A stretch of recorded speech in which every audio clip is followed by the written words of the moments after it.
রথযাত্রার আনন্দে ভরা আমের মালপোয়া। রথযাত্রা উপলক্ষে আমের মালপোয়া এক বিশেষ মিষ্টান্ন। গ্রীষ্মের মরশুমি ফল আম আর বাড়িতে থাকা সাধারণ কিছু উপকরণ দিয়েই এই অসাধারণ স্বাদের মালপোয়ার রেসিপিটি দেখে নি চলো।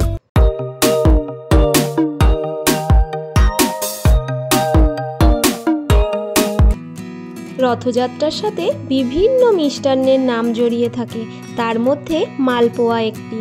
আমের মালপোয়ার জন্য এখানে আমি মেজারিং কাপে 1 কাপ ময়দা নিয়ে নিলাম।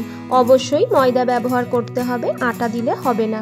আর নিলাম 1/2 কাপ সুজি, সামান্য কিছুটা মৌরি দিলাম, স্বাদের ব্যালেন্সের জন্য সামান্য একটু লবণ দিলাম, আর 1/2 কাপের 3 ভাগের 1 ভাগ চিনি দিলাম।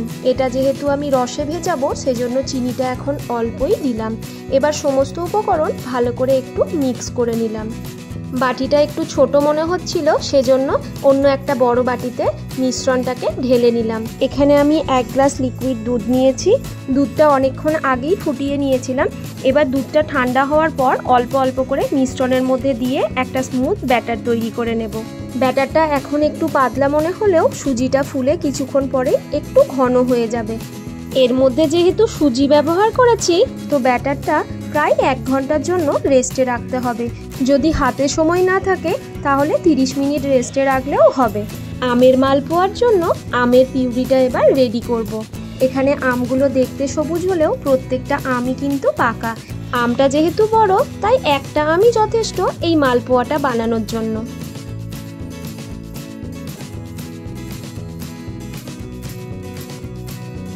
এবার একটা চামচ দিয়ে ঠিক এইভাবে আমের পিউরিটাকে বের করে নেব।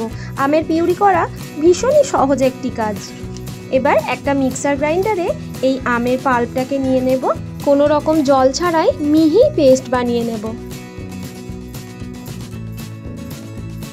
দেখো, খুব সুন্দর একটা স্মুথ পেস্ট বানানো হয়ে গেছে। এখন এই আমের পিউরিটাকে এই মিশ্রণের মধ্যে নিয়ে নেব। আর এখান থেকে সামান্য একটু পিউরি রেখে দিলাম, পরে কাজে লাগাবো। প্রায় 45 মিনিট মতো আমি ব্যাটারটাকে রেস্টে রেখেছিলাম। আগের থেকে অনেকটা ঘনও হয়ে গেছে। আর আমের পিউরিটাকে ভালোভাবে ব্যাটারের সাথে মিশিয়ে নিয়েছি। দেখো, ব্যাটারের ঘনত্বটা এখন ঠিক এরকম হয়েছে। গ্রীষ্মের প্রচণ্ড দাবদাহ সত্ত্বেও গাছগুলোকে দেখো কতটা সবুজ আর সতেজ হয়ে রয়েছে। আমি প্রত্যেক দিন সকালেই গাছগুলোকে একবার ঠান্ডা জলে পুরো স্নান করিয়ে দিই। এখন গ্যাস জ্বালিয়ে একটা ফ্রাইং প্যান বসিয়ে নিলাম। এতে প্রায় 1/3 কাপ মতো চিনি নিলাম আর 1/2 কাপ জল দিলাম। চিনিটাকে হাই ফ্লেমে জলের সাথে ভালোভাবে গুলে নিতে হবে। 5 থেকে 7 মিনিট পর চিনিটা গুলে গেলে জলের কালারটা অনেকটাই চেঞ্জ হয়ে যাবে। এই পর্যায়ে আমি যে আমের পিউরিটা অল্প একটু বাঁচিয়ে রেখেছিলাম সেটা এই চিনি শিরার মধ্যে দিয়ে দেব। এর ফলে চিনি শিরার মধ্যে আমের একটা খুব সুন্দর টেস্ট আসবে আর মালপোয়াটারও কালারটা ভালো হবে। আমের পাল্পটা দিয়ে 5 মিনিট মতো ফোটানোর পর চিনি শিরাটা আগের থেকে অনেক বেশি ঘন হয়ে গেছে আর ছিটছিটেও হয়ে গেছে। এই সময়ে শিরাটা নামিয়ে অন্য একটা ফ্রাইং প্যান বসিয়ে নিলাম। ফ্রাইং প্যানটা একটু গরম হয়ে গেলে এর মধ্যে প্রায় 1/2 কাপ মতো সানফ্লাওয়ার অয়েল দিয়ে দিলাম। এই ব্যাটারটা প্রায় 1 ঘন্টা মতোই আমি রেস্টে রেখেছিলাম। ভাজার আগে ব্যাটারটাকে আরও একবার ভালোভাবে ফেটিয়ে নিলাম। তেলটা গরম হয়ে গেলে এবার মালপোয়াগুলোকে ভেজে নেব। একটা ডাবু হাতা নিয়েছি, এরকম 1/2 হাতা করে তেলের মধ্যে সাবধানে দিয়ে দেব। প্রথমবারে তেলের টেম্পারেচারটাকে ব্যালেন্স করার জন্য একটাই ভেজে নিলাম। দেখো, মালপোয়াটা কত সুন্দর ফুলে উঠেছে। এবার একে একে বাকি মালপোয়াগুলোকে ভেজে নেব। প্রত্যেকবারেই 1/2 হাতা করে এইভাবে দিয়ে দেব। দেখো, মালপোয়াগুলো কত সুন্দরভাবে ফুলে উঠেছে। মিডিয়াম ফ্লেমে মালপোয়াগুলোকে এপিটোপিট ভাজতে আমার 5 থেকে 6 মিনিট মতো সময় লেগেছে। 2 পিঠই হালকা বাদামি রং ধরে গেলে একে একে মালপোয়াগুলোকে তুলে নেব। চিনি শিরাতে না ডুবিয়েও এই অবস্থাতেও গরম গরম মালপোয়াগুলো খেতে কিন্তু দুর্দান্ত লাগবে।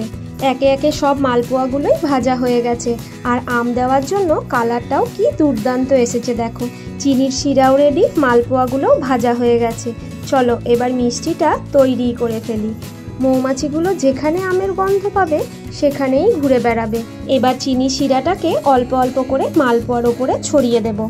তোমরা মালপোয়াগুলোকেও চিনি শিরার মধ্যে একে একে ডুবিয়ে রাখতে পারো, তবে মালপোয়ার উপরে অল্প অল্প করে চিনি শিরা দিলে মালপোয়াগুলো খুব বেশি নরমও হবে না আর খেতেও ভালো লাগবে।